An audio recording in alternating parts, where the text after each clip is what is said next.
मनुष्य की सबसे बड़ी दुर्बलता क्या होती है? सोचिए। धन, प्रेम, अहंकार।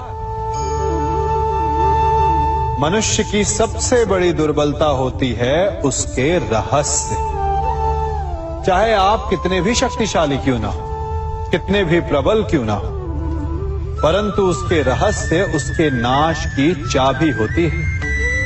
इसलिए यदि प्रबल रहना है, शक्तिशाली रहना है, समर्थ रहना है, तो अपने रहस्य को किसी को भी ना बताएं, ना मित्र को और ना ही शत्रु को, क्योंकि समय पड़ने पर कब कौन शत्रु हो जाए ऐसा कहना संभव नहीं। विभीषण को रावण के अमृत कुंड का ज्ञात था, इसीलिए प्रभु श्री राम रावण का वध करने में सफल हो सके। इसलिए उचित यही है कि आप अपने रहस्य को स्वयं तक ही सीमित रखें। मनुष्य का मन बड़ा विचित्र होता है, कल्पना में ही विकास करता है, संपन्न भविष्य का स्वप्न देखता है और कल्पना में ही जो नहीं हुआ उससे भय खाता है। और यही भय मनुष्य का सबसे बड़ा शत्रु है। हमारे भविष्य के मार्ग में, हमारे आनंद के मार्ग में सबसे बड़ी बाधा है। अब आप लोग मुझसे पूछेंगे कि इसका तोड़ क्या है, भय से मुक्ति कैसे पाई जाए? तो ये प्रश्न आप स्वयं से पूछिए। तनिक सोचिए, जब आप एक सुंदर भविष्य की कामना करते हैं तो उसे पाने के लिए आप परिश्रम करते हैं ना? ठीक उसी प्रकार भय से मुक्ति पाने के लिए आप उससे लड़ जाएं और उसका निवारण आपको स्वतः ही मिल जाएगा। इसलिए जब भी भय आपको सताए तो उससे भागे नहीं, उससे घबराए नहीं, क्योंकि भय का काम ही होता है आपको भयभीत करना। इसलिए जब भी भय आप पर आक्रमण करे तो आप भी उस पर पहले ही आक्रमण कर दें। हम सब मित्रों के साथ रहना चाहते हैं, शत्रुओं से दूर रहना चाहते हैं। क्यों? क्योंकि हमें जीवन में आनंद पाना है, जीवन में आगे बढ़ना है, स्वयं को संपन्न देखना है। और यदि किसी से भी आप पूछेंगे कि जीवन में सफलता पाने के लिए सबसे अधिक आवश्यकता किसकी होती है, तो हर एक आपको लगभग एक ही उत्तर देगा।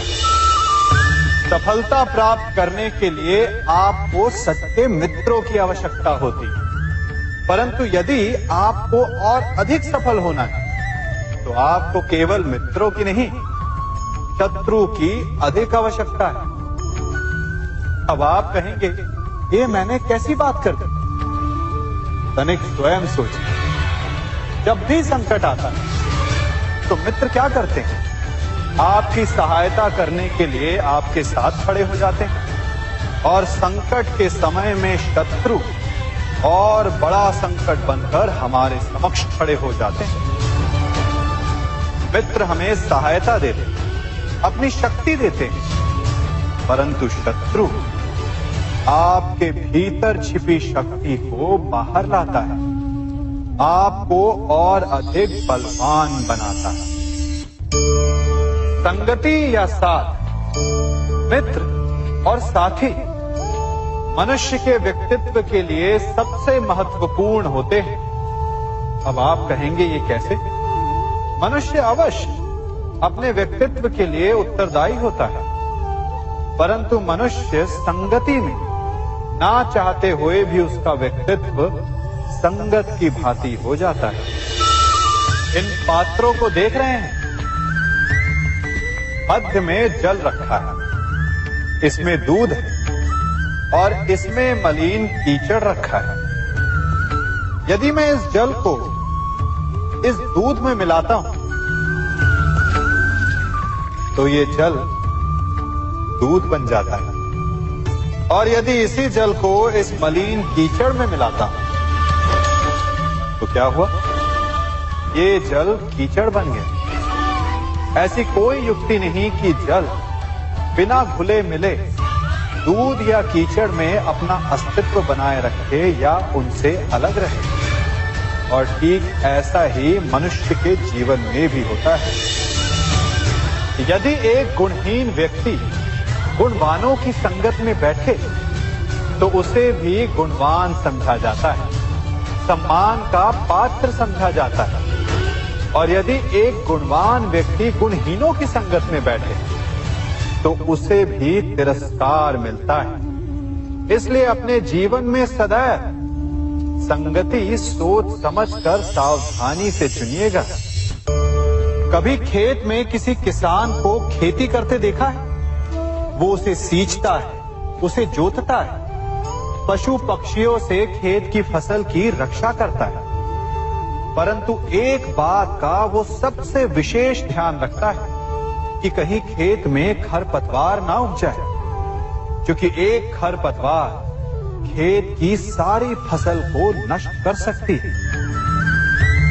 ठीक उसी प्रकार यदि वंश की कोई संतान खोटी निकल जाती है तो वो समूचे वंश का सर्वनाश कर देती है। इसीलिए संतान के लालन पालन में विशेष ध्यान देना आवश्यक होता है, क्योंकि संतान वो फसल होती है जो वंश के आने वाले समय को महान बना सकती है या फिर वंश का पतन भी कर सकती है। मनुष्य भी बड़ा विचित्र प्राणी है। अपनों से नीचे के स्तर के लोगों को वो हे दृष्टि से देखता है, उनका उपहास उड़ाता है, उनसे बार बार कहता है कि तुम्हारा कुछ नहीं हो सकता, तुम भविष्य में कुछ नहीं कर पाओगे।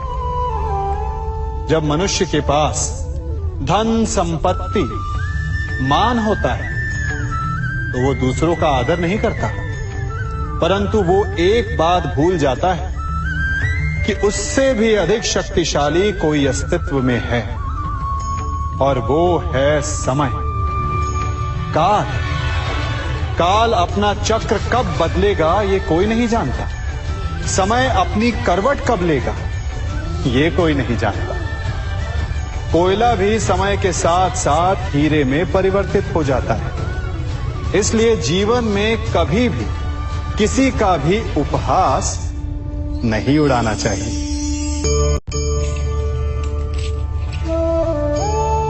बड़ी विकट समस्या है।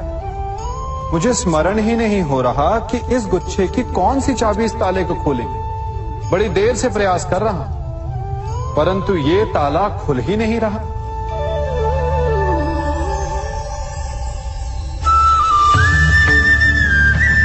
ऐसी परिस्थिति में आप क्या करेंगे? अधिकतर लोग ऐसी परिस्थिति में अपनी आशा खो बैठते हैं। उन्हें लगता है कि चाबी खो गई। वो तिलमिला जाते हैं, क्रोधित हो उठते हैं। परंतु उस समय धैर्य रखें तो गुच्छे की अंतिम चाबी ताला खोल सकती है। कुल्हाड़ी का अंतिम प्रहार वृक्ष को काट के गिरा देता है, परंतु क्या सत्य में कुल्हाड़ी का अंतिम प्रहार वृक्ष को काट के गिरा देता है? आपको आपका लक्ष्य दिला देता है?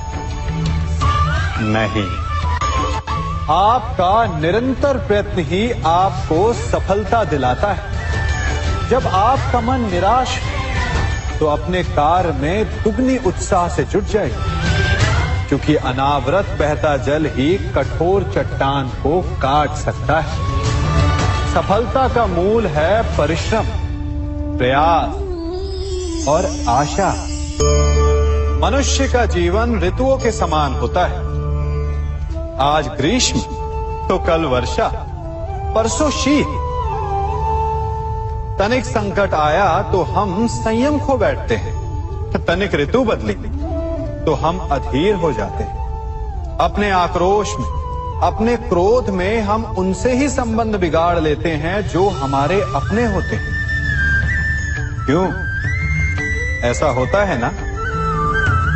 हमें लगता है कि हमारे अपने फिर से मना लेंगे, परंतु स्मरण रखिए, सदा ऐसा करना संभव नहीं होता। सागर की उछलती लहरों को तट सहता है और यदि तट ही टूट जाए तो बाढ़ आ जाती है। हमारे संबंध भी दूध की भांति होते हैं।